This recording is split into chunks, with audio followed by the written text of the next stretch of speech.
কয়েকদিন আগে আরজিকর কলেজের একজন ছাত্রী, সে ভবিষ্যৎ তার কি ছিল, তার বড় স্বপ্ন আমি ডাক্তার হব, আমি লেডি ডাক্তার হয়ে মায়েদের চিকিৎসা করব, পরিবেশ কি বলে বাবাদের চিকিৎসা করব, ভারতীয়দের চিকিৎসা করব।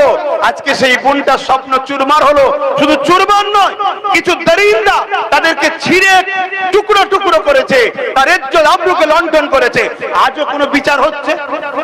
এ বিচার হবার নয়। আমি আনিস খানের বাড়িতে দাঁড়িয়ে বলেছিলাম বিচার পাবে না। আজকে আমারও মনে হয়, আমার শুধু নয় 95% ভারতীয়কে জিজ্ঞেস করো, তাদেরও মনে হয় আমাদের এই বোনটা আরজিকর কলেজের যে মেডিকেল কলেজের ছাত্রী, আমার এই বোনও মনে হয় বিচার পাবে না।